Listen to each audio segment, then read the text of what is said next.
What's up? Welcome to the Bracket Packet Party here on the Softball America Podcast Network. It is Tuesday, April 29th, and folks, get ready to learn today. I'm Gray Robertson. That is Tara Henry. Bracketologist Brady Vernon down there. Friends, how are we? Brady, how's life? It's good now. My child is asleep, so I'm here. So shout out mom and movies. But yeah, we're good. What film is Baylor watching to help him fall asleep? He's been really into Monsters Inc. and Monsters University lately. Uh, I don't know. He really loves Mike, and then he has this little Sully action figure, and he'll run up to you and be like "Arr" with it. It's really funny. Oh, Tara, how Good. are you? I'm good. Good afternoon, everybody. I love that we already got that chat hopping. Let us know if you have any questions. We're gonna have some fun today, and Brady's gonna put his picks up. Brady just made his bracket packet picks just literally like 5 minutes ago. Watch me as I staple the bracket packet right now. It is hot, literally hot off the printer.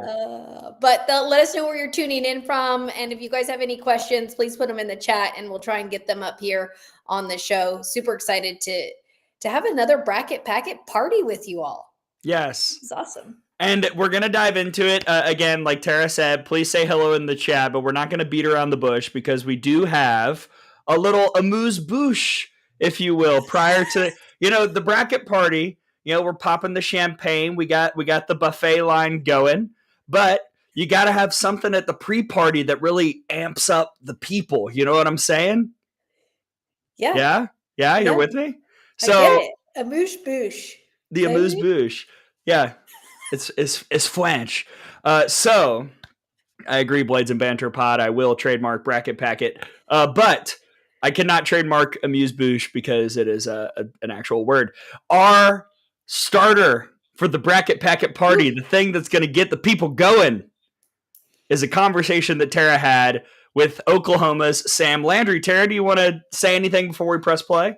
Yeah, just chatted with Sam not too long ago. She couldn't get on here on the live, but just was gracious enough to join me just for a quick little interview before she's heading out to practice. Some good stuff in there. Just talk a little bit about AU and her experience at OU. Just great stuff to have her on the show. Okay, so before we dive into the profiles and the seedings, we're going to be talking about Oklahoma. So let's hear from the ace for the Sooners, Sam Landry, right now here on the Bracket Packet Party. Tara Henry here with Softball America, joined by our special guest of the week, none other than the Sam Landry. Sam, thank you so much for joining us this week on a really special interview. Yeah, thanks for having me. I'm excited. And I want to start with, we'll go through some of your stats just so that the people know who we're talking to. 3-time SEC Player of the Week this season. You got 17 wins, 4 saves. What I love is a .92 whip, so walks, hits per innings pitched. Those low free passes, love it. And keeping opposing batters to 191 on the season. I want to start with this golden ticket because I think this is a really, really cool experience. And for you to be able to receive a golden ticket from the AUSL, Jessica Mendoza is there calling the game, then walks out, gives you that golden ticket. Can you describe what that experience was like? Yeah, it was just amazing. And it was such a blessing. And I'm super blessed and honored and humbled to be able to have this experience first off. And the fans were absolutely amazing. They welcomed me with open arms to Oklahoma. So having them be there and be able to experience that with me and my teammates who are some of my best friends, it was such a surreal moment. And you talked about the Sooners in Oklahoma. I want to ask you, when was the moment that you knew that you were going to be a Sooner? Like when you're like, you know what, this is the place that I'm going to finish up my career. Yeah, when I came on my visit, just being in Norman and then just something about Norman really drew me in. And JT's son is the one who gave me my tour of Love's Field. And that really, I know he tells me now that afterwards he was like, this is either going to be really good or really bad because JoJo gave the tour.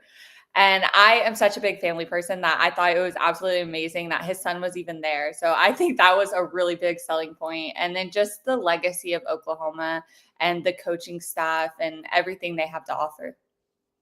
And you speak about the coaching staff. I want to know what it's like for you, what it's been like for you to work alongside Jen Rocha, and how much you've learned in less than a year under her tutelage. Yeah, I love Coach Rocha. She's amazing. And I think knowing I had a year left, we didn't really try to work on anything mechanically. And it was really just strengthening my mental side of the game. And I feel like we have taken it to another level, which has really helped me out on the mound. But she's just an amazing person. She knows what she's talking about, and she's going to let you know she knows what she's talking about. And I think that just allows you to like she could tell, like she could be straight up lying to my face, but I'm going to believe her because of how she says things, and I'm going to roll with it every time. But I love her. I am so blessed that they took a chance on me, and I've been able to play here. And you spoke about JT, you spoke about Coach Rocha. I was watching a video of your press conference just a couple days ago where you cracked your neck with Coach Gasso. And her reaction was priceless. Did she say anything to you after that? And what has your relationship been like with Coach Gasso? She didn't say anything after that, but as soon as she looked at me, it went through my head because she gripes at me all the time because I like pop my knuckles or I'll pop my neck. She's always like, Samantha, stop doing that. And I'm like, okay.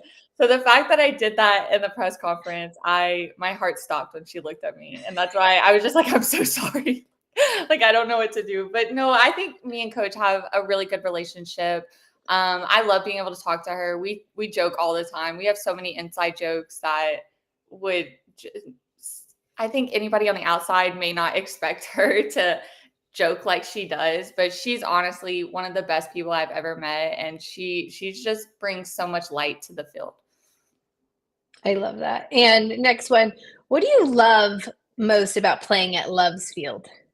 The fans are absolutely amazing. And I know like the weather was not that good this weekend, but there were still so many people. I believe we sold out every day this weekend. And I don't know, they're just amazing. And you feel them there and they really get the momentum going. And I think without them, there are a lot of games that like we wouldn't be able to steal momentum back or get momentum in the first place. So the fans at Loves are absolutely amazing. And a couple more pregame rituals. Do you have any? Do you have any pregame rituals? And what is your like pregame meal look like? Like, do you have the same thing or does it differ? What do those rituals look like?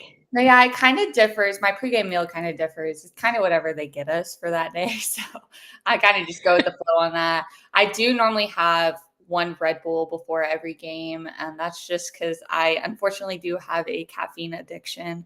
So I do have to have my Red Bull in.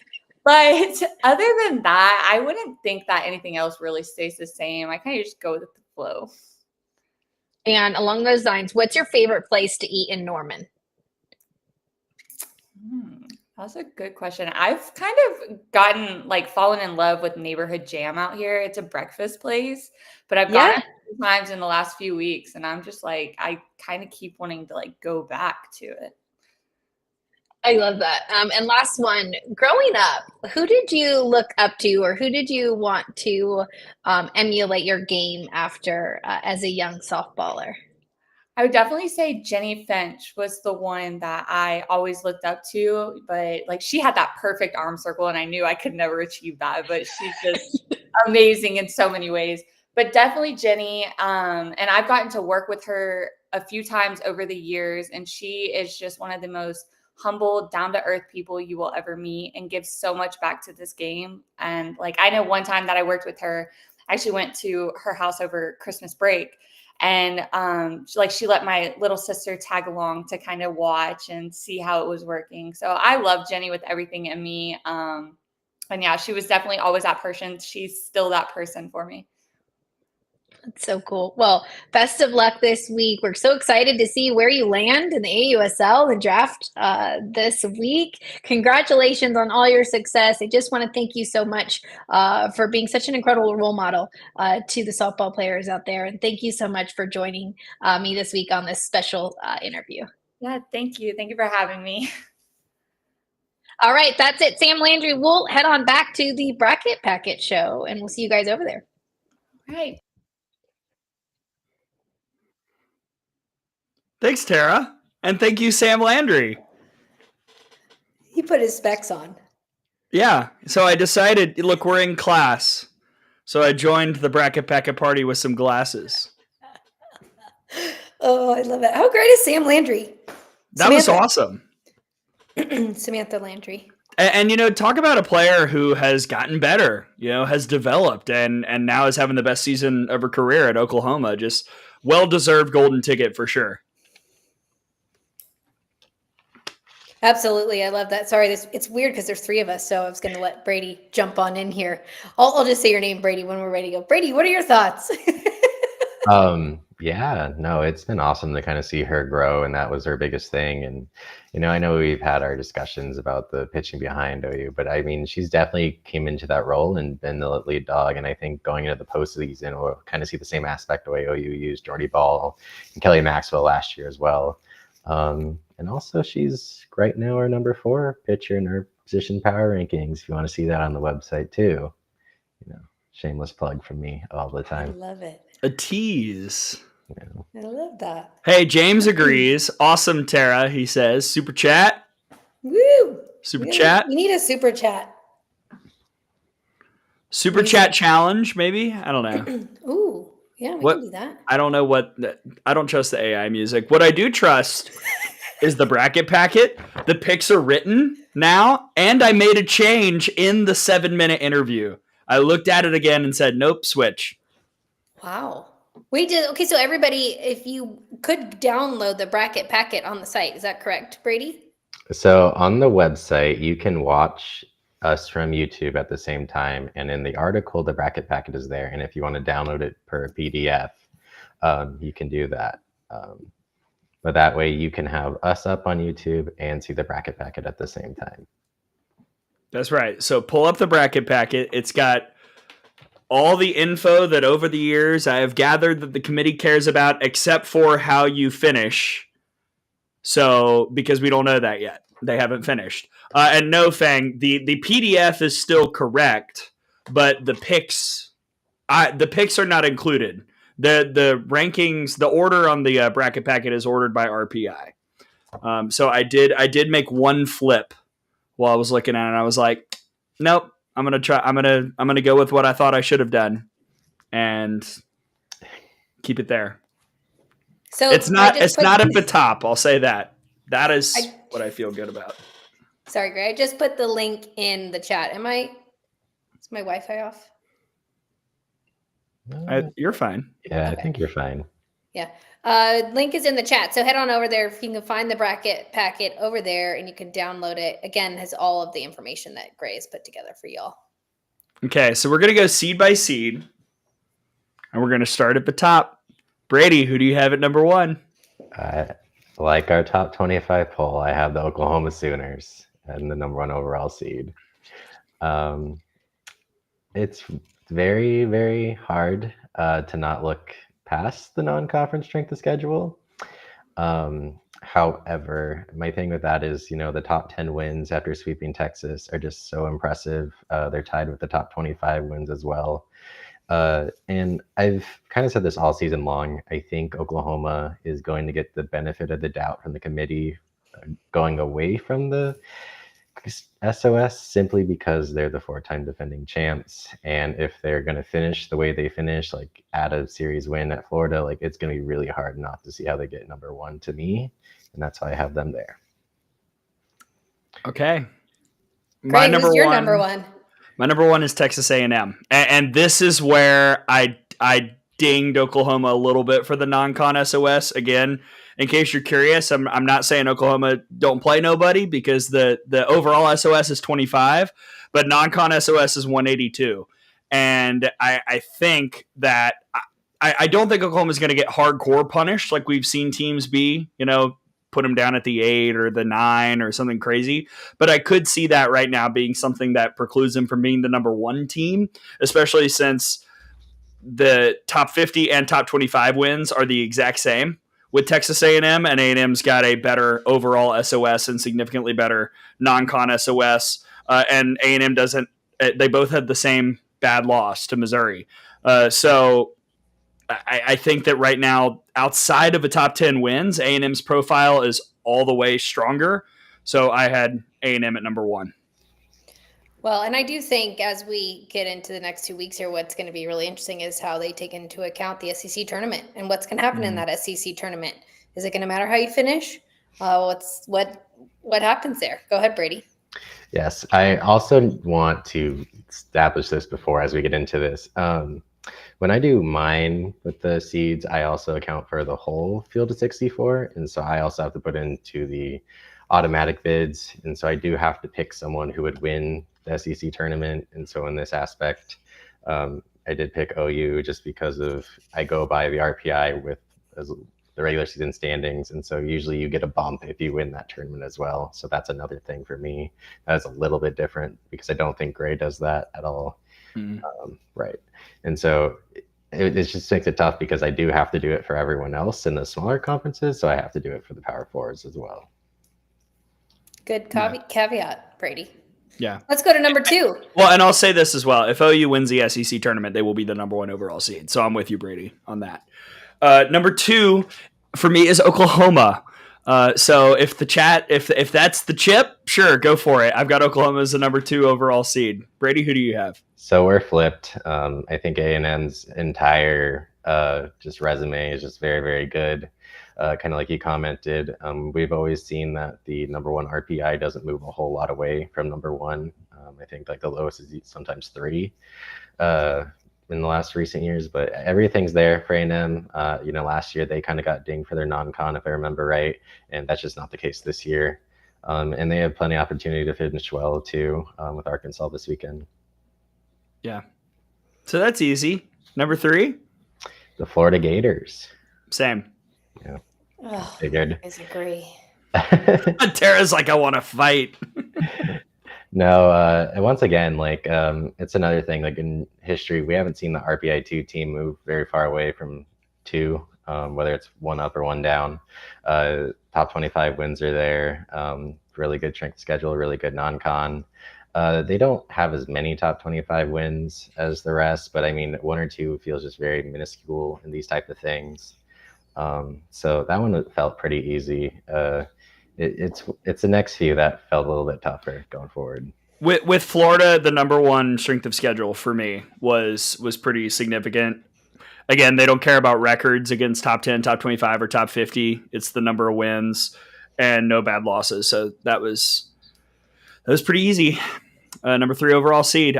Now, John, I see you in the chat. To your point, I don't necessarily think Florida's playing like the number 3 overall seed right now, but you have to remember the committee's looking at everything from February to now, and Florida's overall profile is pretty solidly. I would be quite shocked if they were outside the top 6 come Selection Sunday. That probably seems like the floor. Now, if they were to lose this series against OU and have a rough finish at the SEC tournament, it will be interesting to see if they get that same kind of LSU ding from last year, losing their last 2 series, not having a great finish at the tournament. And so that's something that we may have to watch going forward. Yeah, we'll see. Yeah, so, and I just want to remind everybody, the bracket packet, we've got our bracket packet download. So the link is in the chat. And so you can take a look at what he's got going on for Florida in the bracket packet and make sure you're following along to see exactly what their worst loss, their bad losses, their best wins, their average RPI of wins, average RPI of losses. There's a lot of good stuff in there. So make sure you click that link and have your bracket packet out. That's just my reminder. Yeah, keep track, folks. All right, number 4, Brady, I want to hear. Oh, Nick, come on. Come on, Nick Torina.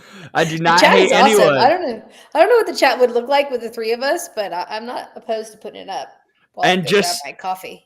Shout out to Nick. I did finish the jambalaya, but I've kept the bucket for future uses of, I don't know, jambalaya things. So thank you for the bucket. I can return it to you if you want.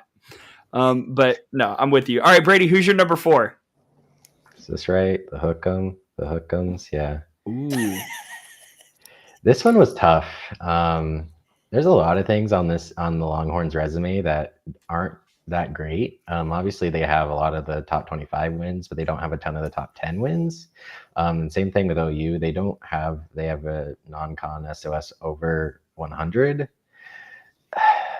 This is one where I think it's a little bit of just, I think the eye test makes it hard because, Texas has played well throughout this season. And you see the overall top 25 wins, but it's whatever they choose to do and what they want more. If it's going to be the top 10 wins, then I do not see Texas being this high. My number 4. The chat is cracking me up about the. Well, I was like, for a second, I almost did Forks Up, and I was like, wait, no. No, they're not hosting. I noticed. I was like, what is he doing with his hands? He doesn't know what to figure okay, out. so I tell my wife this all the time. Whenever I bend my pinky, I cannot move my ring finger. It goes with it, and I feel like I always mess things up. I don't know. When anyway, you pinkies, does it? Well, you got it for Gray. I have Tennessee. I'm gonna be consistent with the way I've evaluated these bad non-cons. And I think that Tennessee and Texas have actually pretty similar profiles.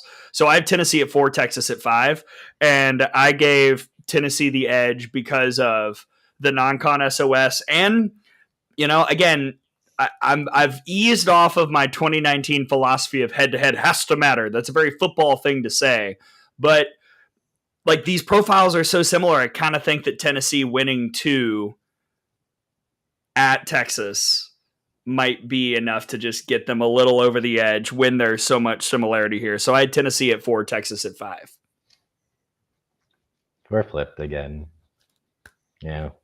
I also want to just say the idea of this is when Gray and I kind of go through this, we're projecting what the committee will do, not what we would do personally. 100%.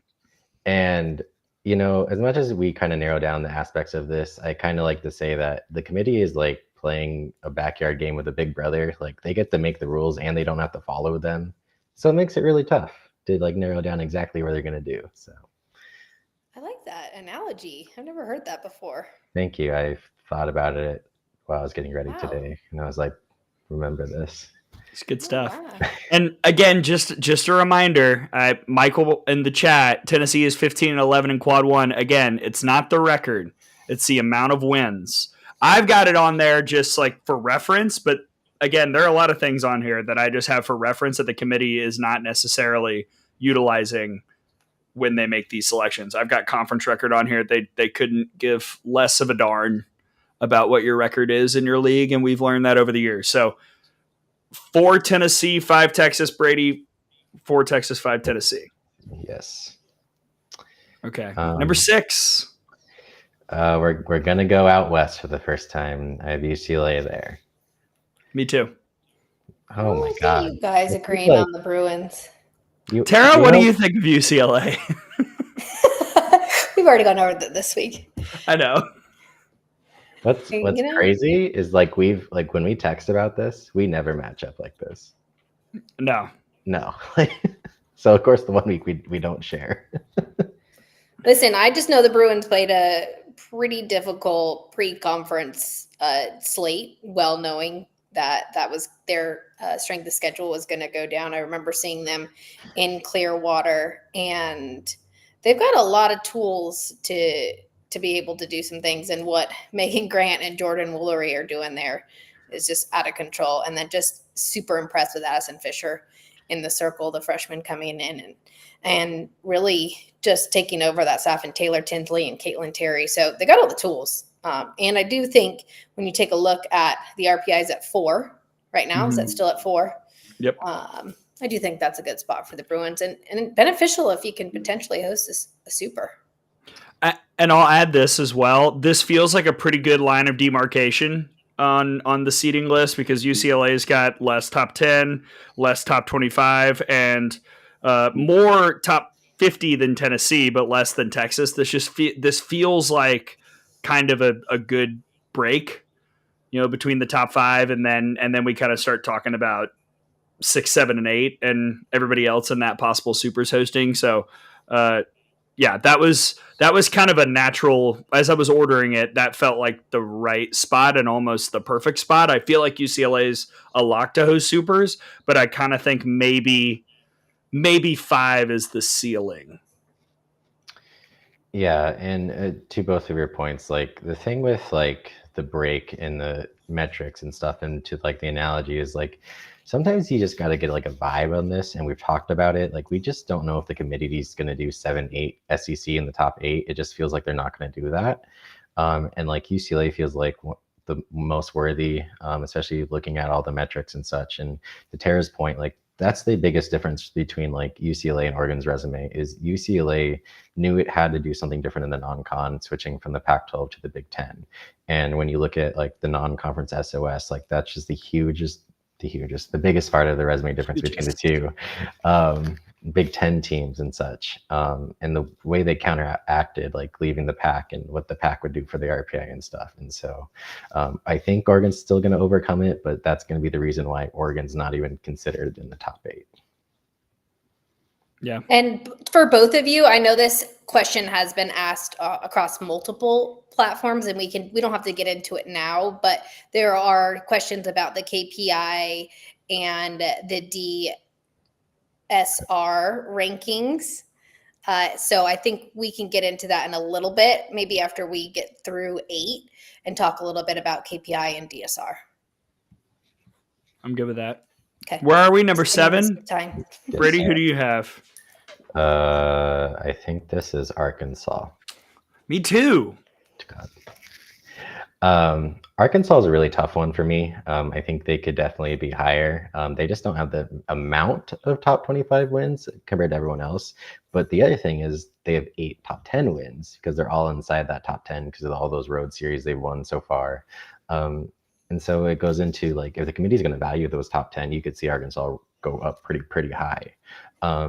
I think they have one of the weaker non-con SOS off the top of my head, which we talked about earlier in the season when we weren't ranking them as high in our top 25 poll and such. But they're just kind of rolling. And like, if they keep rolling and they're really going to take in how you finish the season, like they could shoot up pretty high too. But I think right now 7 feels like a good safe spot for them. Yeah, I've referenced in the past those double-digit top 25 wins. I will bring up my stat. The last 2 years, everyone who's gotten to that double-digit top 25 win mark, except for one team each year, has hosted, and most of them have hosted supers. So I've kind of... It's been hard to ignore the fact that Arkansas has only got those 9 RPI top 25 wins. Now they can, they've got opportunities down the stretch to add more to that, but the amount of top 10 wins make me feel like they're safely in supers hosting position right now, barring somebody jumping them. I'm not necessarily sure there's anything Arkansas can do to like fall out. You know what I mean? Right. I think the only argument is like, not that like to the head-to-head thing, like let's say if like LSU won the series this weekend, like LSU's resume would take a boost up. Mm-hmm. And then you go into like who's going to get that top 8 spot. But no, I don't see how they kind of fall out because there's also no opportunities for bad losses. Right. Yeah. Okay. Well, will we agree again? My number 8 is Florida State. Florida State. This isn't fun. Disagree with me. Well, I think 9 through 6 will disagree. Oh, Tara disagreed. Tara was so over us. Tara said Florida State, bye. She must have been frozen. But yeah, this is another tough one where it's like that kind of tier break that you kind of talked about. But everything's there for Florida State to rise up to this weekend against Virginia Tech to get kind of higher. But they all year long they've had like a top 5 RPI, which we generally don't see drop out, and it's like they had the tough non-con. The only thing is like the top tier wins, kind of being in the ACC is been a tough one, and so but that can change this weekend. They can add up to 3, and then potentially the ACC tournament as well. Yeah, I think South Carolina's profile is better than Florida State's, but I could not rationalize the committee rationalizing putting 7 SEC teams in the top 8. I think it's deserved based on the numbers and based on the math, but I couldn't do it. And Florida State is like, it's a fairly innocuous profile. There's nothing bad here. They haven't played a ton of top 10 games. I see it in the chat. I can't remember who said it. And I apologize. Yeah. It was my burner, Grant Gray. Duke getting into the top 10 would be wonderful for Florida State, but yeah, I have Florida State at 8, and I don't necessarily agree with my own selection, but that is where I have them. I had South Carolina at 9. Okay, I put LSU up at 9. Ooh. They're an interesting one. I think that they've always kind of like done well with like the RPI and such. I know the resume like head to head, and I changed this after last night's win. That was a big thing for me, was adding another win there and another one in the top 10. I think it's one of those where like, I don't know, like it's another vibe thing. Like it's kind of like how Duke has like not been seeded where we usually thought they were the last 2 years a little bit. I just don't think like South Carolina has the style points with the committee. And I feel like if someone's going to get underseeded, it's going to be South Carolina. I don't mind that vibe. I'm excited to watch them in person for the first time this weekend. I just, my thing here was because I have LSU at 10. Mm-hmm. Don't worry, Nick. I got your back, buddy. But like outside of top 10 wins, South Carolina's just got a little bit more of everything. LSU is higher in the KPI, but LSU's got a worse loss. South Carolina's got more top 50, top 25 wins. Neither team. This is something on the bracket packet. I don't necessarily know how much the committee looks at it, but I've always included road record and away from home as something of note. And South Carolina does have a better winning percentage. They have 8 road wins this year, and yeah, I just that was kind of what the numbers told me right now. Again, both teams have opportunities this weekend, but LSU definitely has a better opportunity with some of their games coming up this weekend to continue to add to this profile and shoot up. I think LSU's definitely got a higher ceiling than South Carolina does. Yeah. So we are just flip-flop again. Is Tara? Let's see. Let's try. Hi, Tara. We're back. But she's muted. We can't hear you. We'll let you work out the audio thing. We'll be back. Tara will check in a moment. Don't worry, Cheyenne. We'll talk about KPI and DSR in a sec. We can just jump to 11. I think it's the same point when we're talking about the same two, because you had LSU 10. Yeah. And I had South Carolina 10. All right, 11 for you is? Roll Tide. Nick's killing me. My number 11 is Arizona. Okay. State your case. I think this is a little bit like almost flip off of our last argument. Was I just think like everything's there for like Alabama with the top 25 wins. The SOS is about the same. The only biggest difference is maybe the gap in RPI.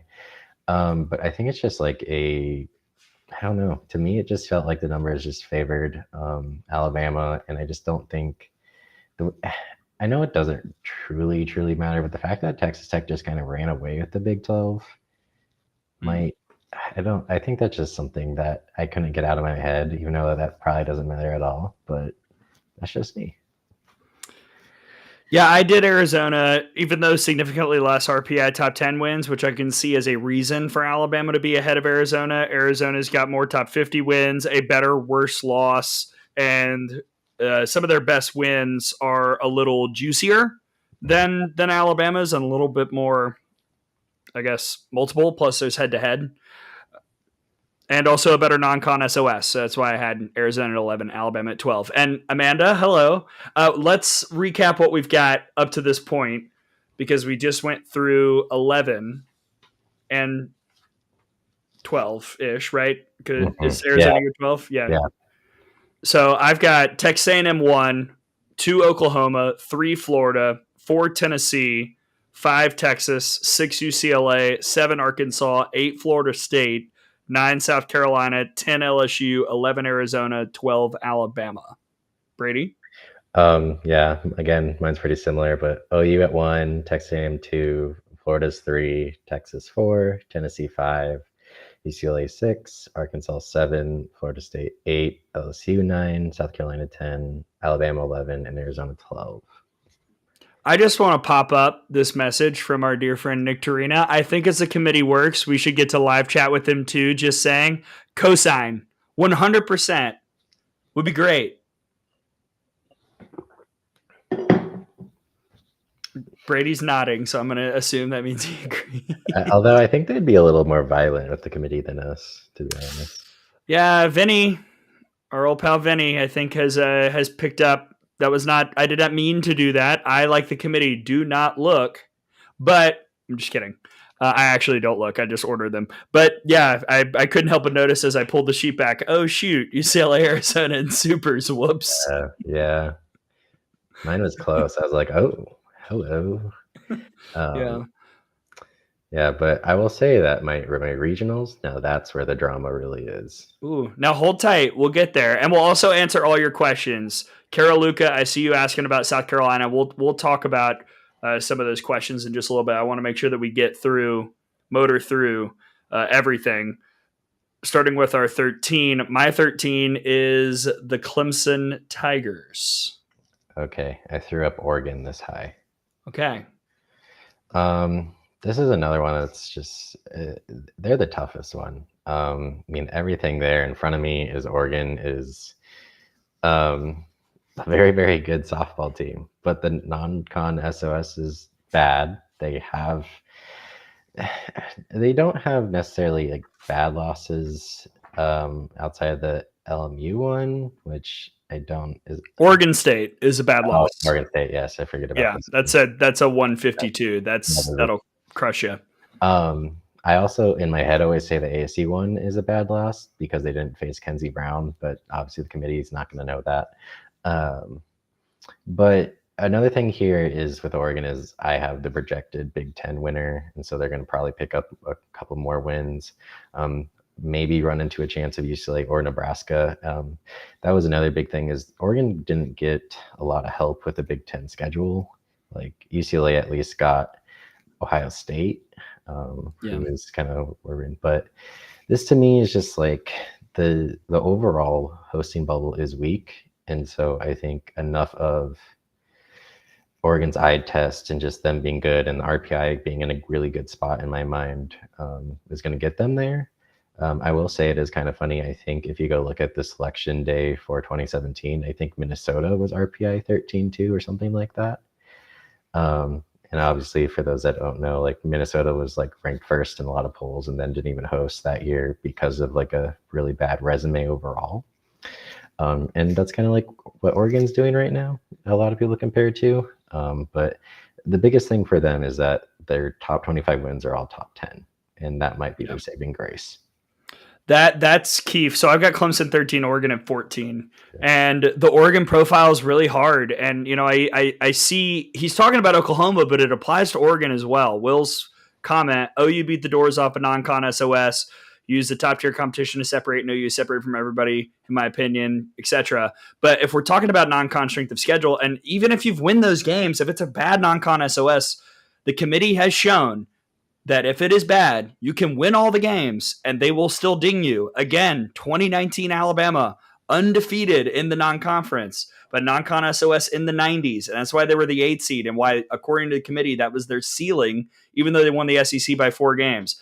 It is, there are so many different ways that the committee looks at this that I don't necessarily agree with, but that is the way they look at it. And I think Oregon with a non-con SOS at 158 is going to get a little bit of a ding there as well, even though they have more top 10 wins. They have the same number of top 50 wins. That the strength of schedule metrics are just so significant. And Clemson has better good wins overall than some of those high quality top 10 wins that Oregon has. So there you go. And they, I don't think Clemson hosting is in doubt after the last 2 weeks. I think that those games against South Carolina and Tennessee pretty much locked them in, just because you get like bonus points and stuff. I also just want to say that the beating the doors off the non-con. I mean, we did see a 7-win Bowling Green team from last year almost beat Oklahoma and Norman. I don't know if we forget about this, or 1-0 game with Long Beach State. Like, also the committee's not going to look at the scores, whether or not they're going to look at. They're going to look at the metrics on the sheet. They're going to have those printed out sheets, just kind of like what Gray put together. They're not going to look into the scores, and I doubt they remember that, because a lot of people don't. Yeah, we say that all the time on the radio. It's not how you win, it's that you win. And a lot of the times the story is just hashtag don't get swept. That's really, sometimes that's the most important thing. All right, Seth, I see your question. I'm going to try and hold on to a lot of those about teams that we've already talked about for a little bit later. Again, it's a whole process. It's a whole thing and a half. And I have not agreed with it for years, but I've learned to adapt and understand what it means. So you whether you agree with the metrics or not, that's how it is. This is how it is. So here we are looking at our number 15. Brady, who do you have?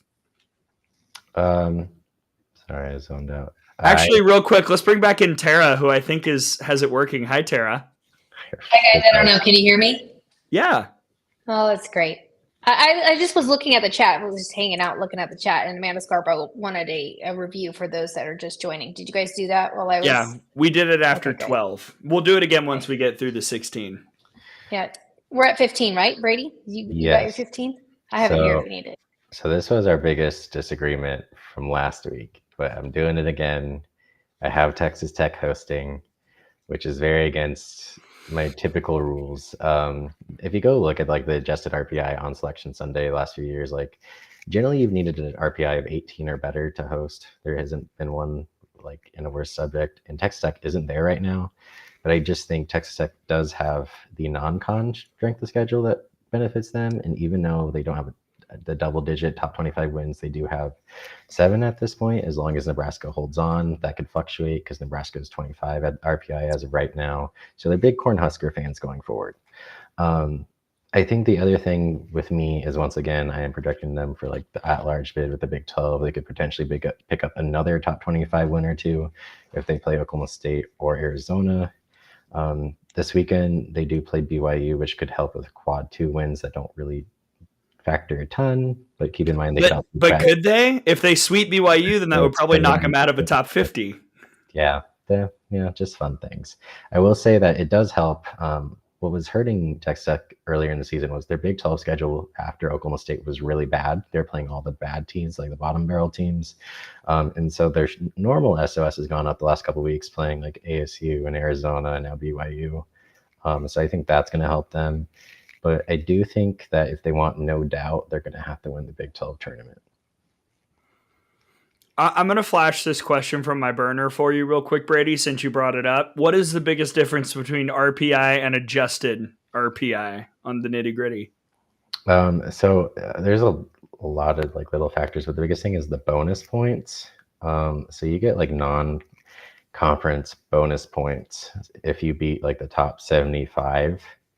And so and we have this debate, and we really like our partnership with Warren Nolan and the scoreboard, but he has them quad differently. And so if you go look at that one doesn't have bonus points either. And so that's like the biggest thing is like you get better wins for non-conference wins against good teams, and they want to reward that. It's like a second kind of benefit to having a good non-con strength of schedule. Yeah. And Jennifer, what determines a bad loss? For example, would UCF be a bad loss for Florida? No, UCF would not be. I on the bracket packet, I've got worst loss / bad loss. And if it's any loss outside the top 50, I put it on the sheet just so I can see it. But I believe, Brady, correct me if I'm wrong, any quote unquote bad loss is really anything from 101 and down in the RPI, right? Yes. And so you can kind of determine it. Like if we're talking hosts, then you're probably saying like quad 2, quad 3 are bad losses, just to differentiate hosts. If we're talking bubble teams, like quad 4s are like devastating. And like that's why like Oregon's 1 quad 4 loss is really poor on their end. All right, my number 15, this is where I put Duke. Okay. Duke's a hard one, man. I don't know necessarily what to do with these people, but I do love the number one non-con SOS. And if you've got the number one non-con SOS, if you have the capability to host, you will host and probably get a slight bump. The 6 top 25 wins is pretty good. 17 top 50. The number of bad losses is worrisome.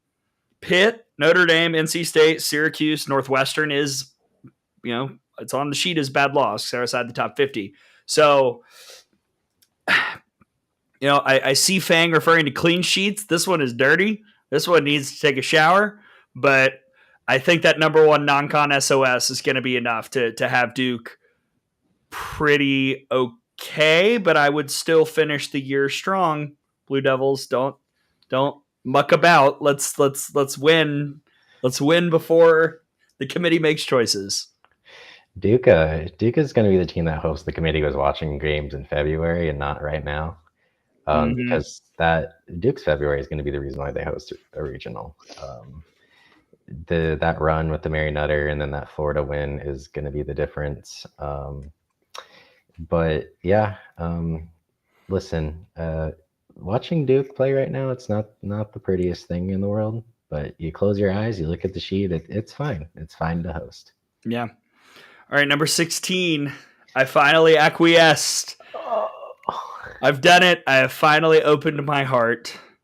16 is Texas Tech. I do not feel good about it. But like my other option, my first team out is Oklahoma State, who I definitely don't feel good about. So we're running into this issue that we ran into a little bit last year where it was like, all right, who wants to host? Hey, you, for second team out, all you have to do is win this game and you'll probably be in.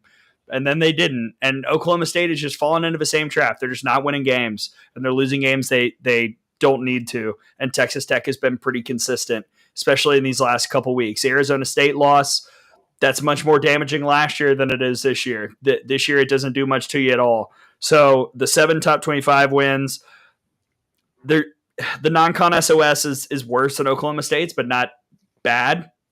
And higher KPI, which maybe the committee would use here. They also have the head-to-head. I just think there are too many factors leaning towards Texas Tech that put them at 16 for me. But it's still, I still don't love it with that 20 RPI, which I know I try not to use the RPI as the Bible, but your stats about the top 20 inside the top 20 are good. And that's what I came up with today. I will say the reason why I think it's okay to maybe throw out the top 18 stat this year is I don't foresee Auburn being in the picture. They've hung on to a really good RPI from the non-con, but I don't know how they're like really considered. And the fact that they've come out and said that Stanford cannot host, that football wants the stadium back. We had the 2021 year where Duke got the national seed but did not host. I don't think this is a situation where they're even going to consider that because, Duke didn't leave any doubt. Stanford's resume isn't one that's going to leave on doubt. So I don't think they would give Stanford a national seed and let someone else host for them. So I think they're definitely going to be on the road. And so if you throw those two out in front of them, then you have kind of 18. So that's kind of like my caveat for why I think that might not matter this year. So your 16 is who, Brady? It is Duke. Okay. Yeah. So yeah, we weren't further than one spot apart on any team.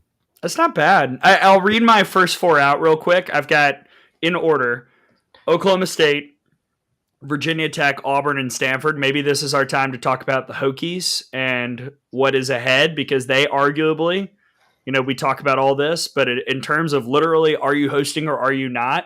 These are the 3 most important games of the weekend in the entire country.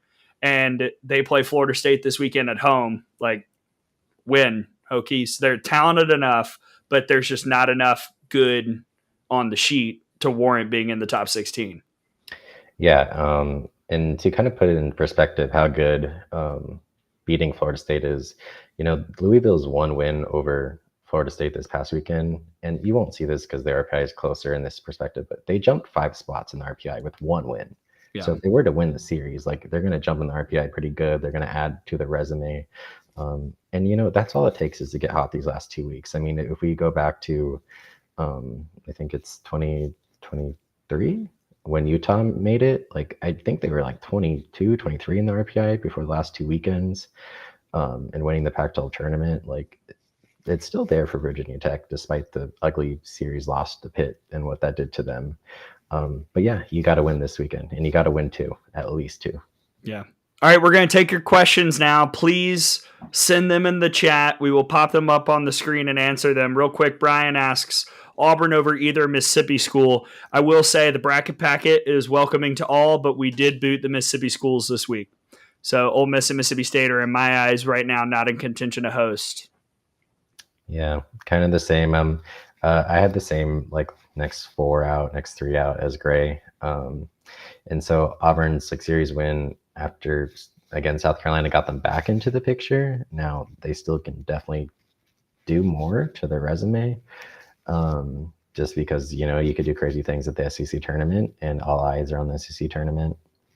But yeah, I just don't see, like, Mississippi State has the worst loss of anyone, I think. Like, yeah, and that's hard to look past.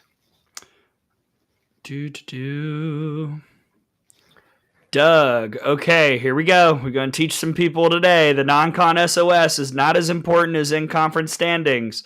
No, the majority of those non-con games were early season in the SEC. 24 of approximately last 30 games are against quality teams. It keeps going. SEC regular season standings and SEC tournament results should be more important.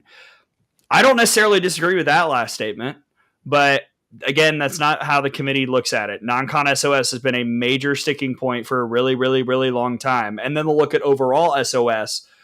Conference strength of schedule has not really, like, the conference RPI I know is on the team sheets, but I've never really looked at it as something that's important in my mind.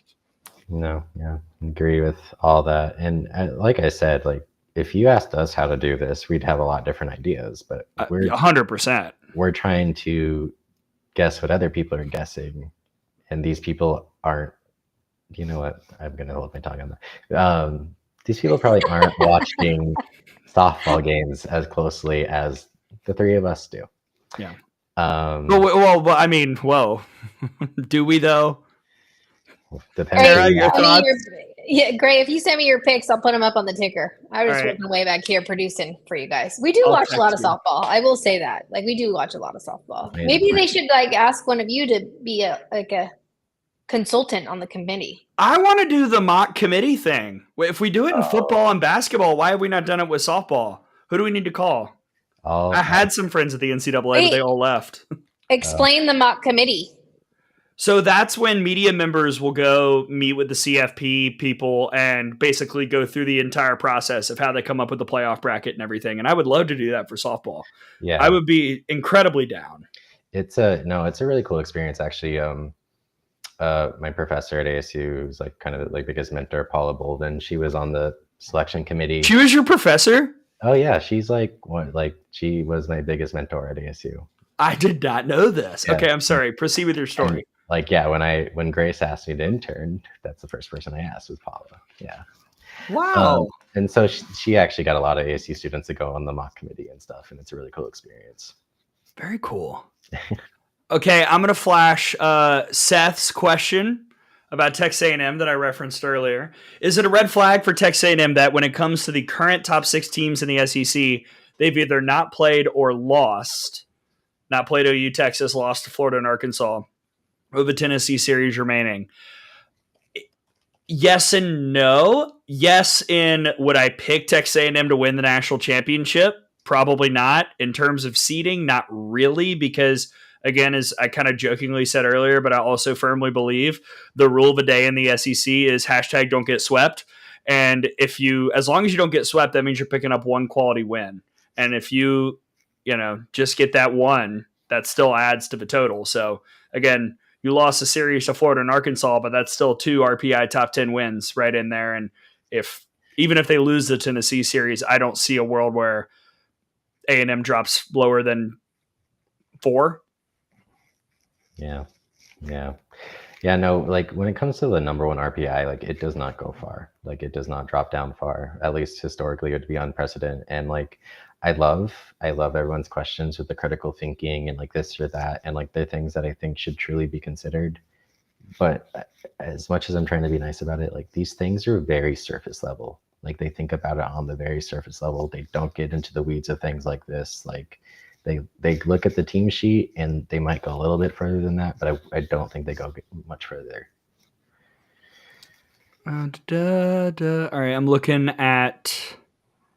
All right, Fabian. If Florida happens to get swept by OU, and then let's say one and done in the SEC tournament in Athens, which if you're coming, please swing by during the Alabama game. Tom and I would love to say hello. What is the floor seating for them? Or does it depend on what's going on around the country? Definitely depends on what's happening everywhere else. But I still think Florida is safely hosting a super. And I think I said earlier, like 7 might be the floor. Six or 7, maybe. Yeah, the only way I could see it if they get like dinged really hard, like for the finish. But if that RPI stays in the top 4, I don't see them falling out just because of their non-con and stuff.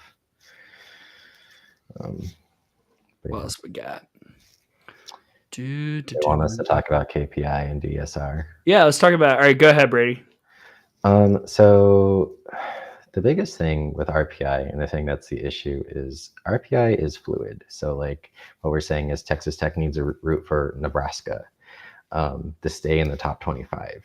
The biggest thing that I like about KPI and DSR is it assigns a value to the win at the time of the win. So like if a team is playing really well and is in the top 10 of the KPI or the DSR, it means you have a top 10 win at that time and you don't have to continue to root for that team. And it also, at least for KPI, I think DSR also manages, like it matters how you win. Like a 5-run win is going to matter more than a 1-run win, which should matter. Because like if you have a run rule over a top 10 team, that is very impressive. It's more impressive than a 1-run win. That doesn't matter in RPI. It's just the win.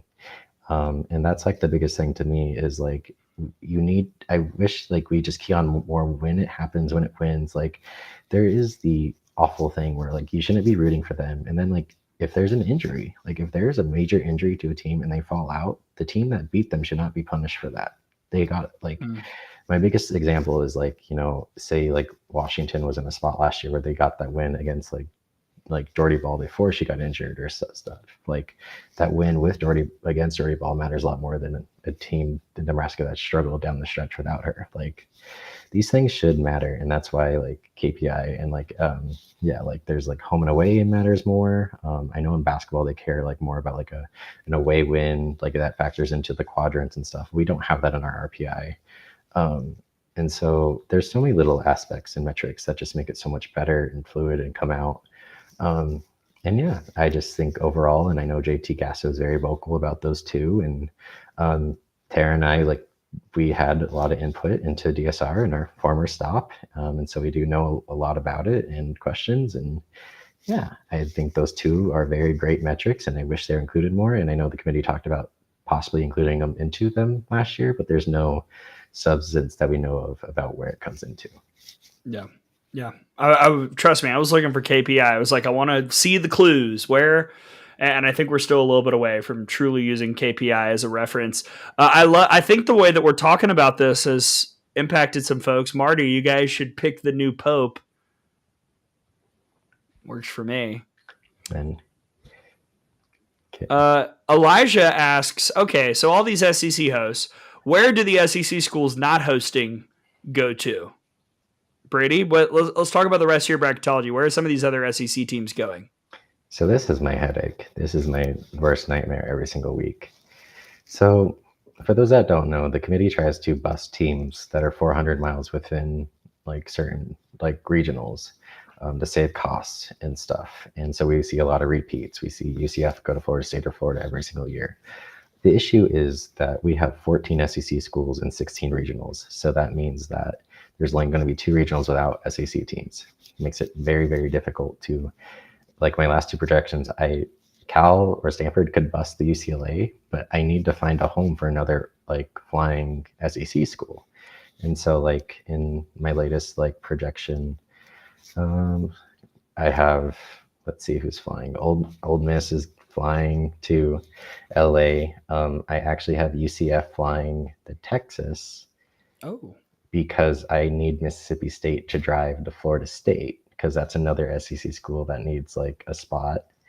And so like I have Kentucky flying to Arizona, and like as much as I want GCU to be a 2 seed, I think they're going to underseed them as a 3, so they can fly Kentucky, who's going to be a stagnant 2. And see, these are the things that like go into it. Is like teams are going to be underseeded so they can drive them. Yeah.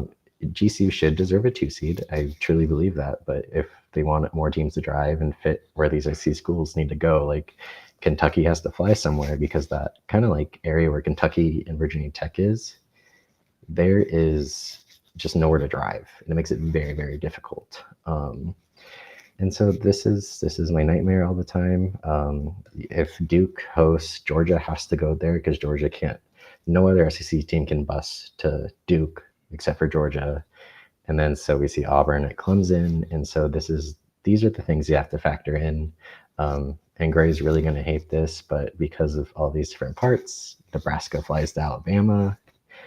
And so I'm down with it. Whatever. Yeah, I will say this is my drama for your mama bracket. I didn't mean to do it, but we have You want to say that again? The what bracket? a drama for your mama bracket. Okay, great. I just wanted to confirm that's what you said. Yeah, Oh my goodness. we have Stanford at Texas Tech. Oh, We have Virginia Tech at Oregon. So we have some Lindsey Grimes stuff, some transfers. We have Washington and Nevada and Oklahoma and Norman. We have ASU at Texas A&M. Just fun things like that. okay. More questions. I go to the questions. I just want to talk a little bit about KPI. I know that the KPI was presented to the coaches at the NFCA convention back in I think it's 2023. Mm-hmm. So they've known about it, right? So we've got to get coaches to vote on it. Number one, not only KPI, DSR, but also safety bag. So this is the push that we've known about it since, like, I've got a slide here from 2023 where they presented KPI. So I think it's a part of the equation. I think we're going to move that way, but we've got to get everybody on board, and we've got to get coaches to vote. Yes. Kennedy Isabella asks, what chance does South Carolina have at hosting Supers? Do they need an Alabama sweep? If they get an Alabama sweep, which they would be the first team in the SEC to sweep Alabama since 2013, so that would be quite impressive. That would probably move them past Arkansas, who they probably need to beat. And again, it's like the whole, even if South Carolina's profile is better than Florida State, are they going to do 7 SEC teams? I think if you're South Carolina, if a team you're trying to make sure your resume is better than isn't Florida State, it's Arkansas. And to do that, I don't think you can catch up in the top 10 win category. I know Alabama won't be those wins this weekend, so you're going to have to hope that your top 25 and top 50 wins are so significantly more that the committee overlooks the top 10 and puts you ahead of the Hogs, would be my evaluation. Brady, how do you feel about that? Just win the SEC tournament. Okay. Don't leave any doubt. Just go win it. I think you need to win the series at Bama, and then you probably need to get to the semifinals at least. Wow, you think it's that far off? It's just like it goes back to my vibe. I think they're going to be the team that's underseeded the most, because they're just not a sexy team to the committee. Like they're new. I think they kind of got the short end stick back in 2018 too. Like when they didn't get the top 8 seed and then had to go to ASU. I think they have to do everything possible to not leave a doubt. Dang, I got a written explanation for KPI if you want it. You guys go ahead. I've got it. But all right. Well, my burner has a question. Where do you have North Florida going, Brady? I think they are Florida. So they are Florida. But if USF, North Florida, FAU, UCF, if there's 5 Florida teams, you could see North Florida bus to either South Carolina or Clemson. I didn't know that they were in the 400-mile radius before this year, but as I tell my family, I know a lot of random schools that could bus within 400 miles of other random schools. So if you ever want a trivia question, ask me about random schools being close to other schools. Bucky Burt, if Clemson ends up winning the ACC, do you see them moving up from your 13-14 slot? ACC tournament? Yes. I could see them moving past Alabama and Arizona. If it's also the right draw, that's the other part of it. If they win the ACC tournament by beating up on the middle of the pack who are all in the top 50, who cares? If they win the ACC tournament by beating Duke and Florida State or Stanford somewhere in there, then yes. Is that fair, Brady? Yeah, like you have to catch more top 25 wins. And like definitely like I think they have to beat Florida State in that aspect. Is it the peace signs that are the streamers? It's a bracket packet party here on the Softball America Podcast Network. Let's see who else we have. Do you want the KPI selection consideration? You want me to read it? Real quick, let's answer Marin's question and then we'll. Does Mizzou have a chance to even make the tournament if they run the table with the SC tournament? I believe the math works to where if they sweep Georgia, they would. If they won the SEC tournament, they would be in. But if they like only made it to the championship, I think they would be right at 500. Yes, because I think they would win. Well, they would have to win 4 games because if they sweep Georgia, they're 3 games under 500. So then you need to win 4 games because if you lose that last one, you would be right at 500. Yeah, Tuesday, Wednesday, Thursday, Friday. Yeah, so that would work. Sweep Georgia. All right, Tara, what you got on the KPI? All right, KPI, the site. Everybody has the site, factorsports.com, the site for KPI. Okay, KPI assigns a value to each game played. Best win possible is worth about 1. The worst loss, about -1. And a virtual tie at 0. Adjustments made based on value based on location of the game, opponent quality, and percentage of total points scored. That's 1. Values added together and divided by games played for KPI ranking. By ranking games, a team's schedule can be sorted from best win to worst loss, and a team's KPI can be broken out into categories. KPI in home games, KPI in conference games, etc. All games, including those against non-D1 schools, are quantified, and each begins each season at 0. There you go. Good stuff. There it is. Maybe we can do a little bit more of a deep dive on a couple of these things on the site. I'm good with that. Any other questions here in the Bracket Packet Potty? I do want to bring up one thing. I know OU fans are talking about it. If OU ends up being closer to the 1 seed, like we've discussed 1 or 2, I think the likelihood that Texas Tech being bust to OU is very small. When it comes to the top 2 seeds, generally they try to avoid high RPI 2 seeds. And so I think Texas would instead get the Nyjah Kennedy present in their regional, as opposed to Oklahoma, like we've seen in past predictions. So I don't think you need to worry about Nyjah being a Norman if your seed's that high. My guess is if Texas Tech did not host, they would go to the lowest of the drivable, which would be Texas. Yeah. Yes. Yeah. Because and I know people are going to ask about A&M. A&M is not in the 400-mile radius. Aren't they like 410? Something like that. You know, it's always fun. I love the ones that are in the same state and just so massive that it doesn't matter. I love this question, Brady, because I know you deal in the bubble land more than I do. Who do you think is a potential bid stealer from Jeremy? Okay, so I'll just kind of go over like last 4 in on my bracket. I had so the last 4 in. Sorry, I'm trying to make sure I have this right. Is Georgia Tech, North Carolina, Indiana, Michigan. I feel really good about the ACC teams regardless. Indiana, Michigan missed a really big chance this weekend of picking up a top 25 win. against UCLA and Oregon because I would have changed that. Michigan can't really help their resume this weekend. They play Minnesota. Indiana can pick up top 75 wins.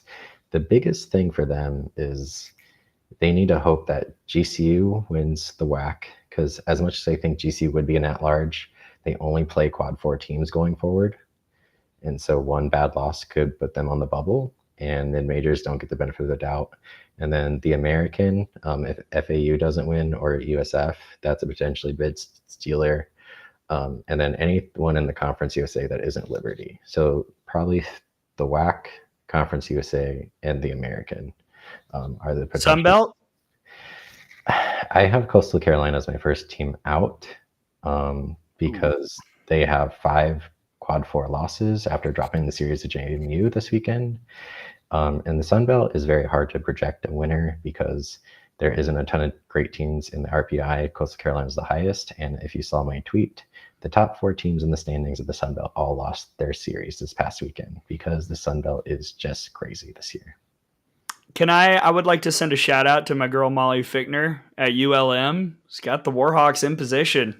Top Every of the standings. Every week. Shout out to Molly every week.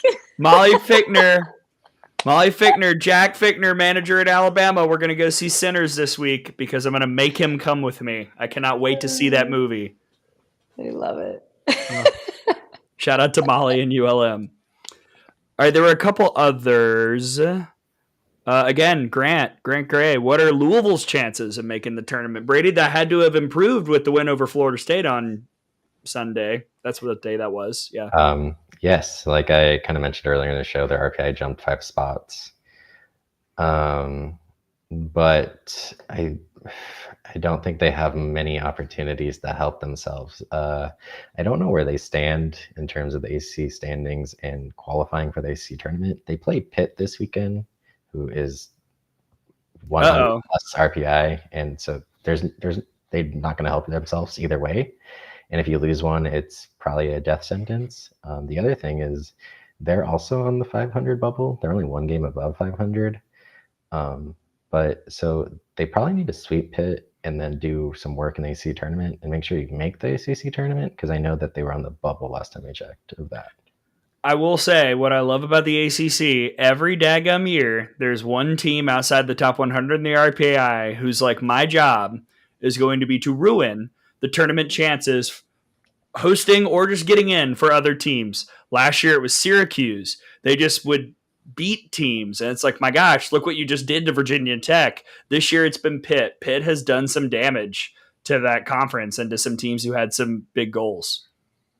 Louisville is 7-14 in the ACC. They're 10th in the ACC. I think if they win one game, because Notre Dame is done below them. Yep. Yeah, I think they will be safe. So Notre Dame is 7-17, just right below them. Syracuse is 6-15. So. All right, we've got 2 more questions. Time for 2 more, Brady, and then we'll wrap. Okay. All right, and we got it. We had a super chat. You want to go to the top of the line? Ask a super chat, James. If FSU gets swept, will they still host? Yes. Will they host supers? No. Which, if they do get swept, the SEC is having 7 in the top. Like that. There's nobody else. Yeah. So maybe that's what South Carolina needs to root for, or Virginia Tech sweep. That works too. All right, I'll give you the choice, Brady. Do you want to talk about Iowa State or the American Athletic Conference? Which one? I'll roll through both quickly because the American one, they will. I don't think there would be a 3-bid league unless like USF gets to the title game at the same time, because whoever USF could get bumped out. There's a chance, but I'm going to put it as kind of small. As for Iowa State, I don't think it's going to happen unless they make a really big run in the Big 12 tournament. There's just not wins in the regular season, and they're too far away in the RPI. You have to get your RPI closer to like 40, and so maybe. Did you explain to people why it's got to be at 40, Brady? Did you do that? That'd be nice. This is more like a historic type of thing. If you look back on like the bubble teams, like last year's last 4 in, their RPIs were 38, 42, 43, 45. And you generally get a bump if you're a power 4, power 5. 2 years ago, it was 39, 40, 41, 45. And so that's just a historic thing. I think I'm trying to find like the most updated RPI one for them. I think they're like in the 50s though. I got you. It's actually worse than that, 63. Okay, yeah, no, win the Big 12 tournament. That's the way. There is no other way. I just would like to say that I was deeply saddened by Iowa's loss to Michigan State, thus probably keeping them out of making the NCAA tournament, because that would have been a cool story considering all the things that they were dealing with when they arrived in Tuscaloosa not too long ago, and we found out that there was one staff member. So they made a good run, but Iowa's probably out too, right, Brady? Yeah. No, those quad 4 losses, man, they'll hit you. They got walked off. They had it down to the final strike against Michigan State. Kalen Cash, 3-run homer. I want to know how much the committee cares about that. I know. It's tough. This is what I was getting at. I don't know if we talked about this at the beginning for those that don't understand the automatic bid for all conferences, just before you leave. Okay, so all 31 conferences. That's my moment of silence for the Pac-12. You have to win your conference tournament unless you're the WCC, which is determined by the regular season standings. They're the only one, and those teams. So basically, all the non-power 4s, like you basically have to win your conference tournament for the most part to get into the tournament. Which we can have our debates if that's the right way to do things, but that's why, like, if you are a mid-major, you probably need to be like RPI like 35 or better to feel good about your spot as an at-large. And that's why I'm a little concerned about GCU. They sit at 33 and they only play quad 4 teams, so one loss could really hurt them. But yeah, so there's 31 automatic bids, and if you are the last team in this year, you're chilling because you would have been out last year because there's 33 at-larges. Shout out to you, whoever you are. Sin says great info. Thanks, Gray, Tara, and Tina. All jokes aside, thanks for the awesome coverage on softball. That's for the, if you know, you know. I'll just say that. If you know, you know. Yeah. Tara, would you like to say anything before we wrap up? No, I think this is great. I love that everybody's on here asking questions, hanging out, and I just want to thank both of you guys because I know how much work and time you put into this bracket packet and the bracketology. And just if you have any other questions, go on over to the site and check it out. You can also do the full breakdown. Brady actually does all that math and puts all of those automatic bids into each one of the regionals, and it changes each week, which is pretty cool. And I just want to say thank you all for being here, and thank both of you guys for all the hard work that you do to help grow our sport. It matters, and I just want to thank you. I don't know how you guys do all this talking. My throat hurts. We're conditioned. Also, I have 4 water bottles right here, so doing just fine. Got my hair cut earlier. We're just rocking.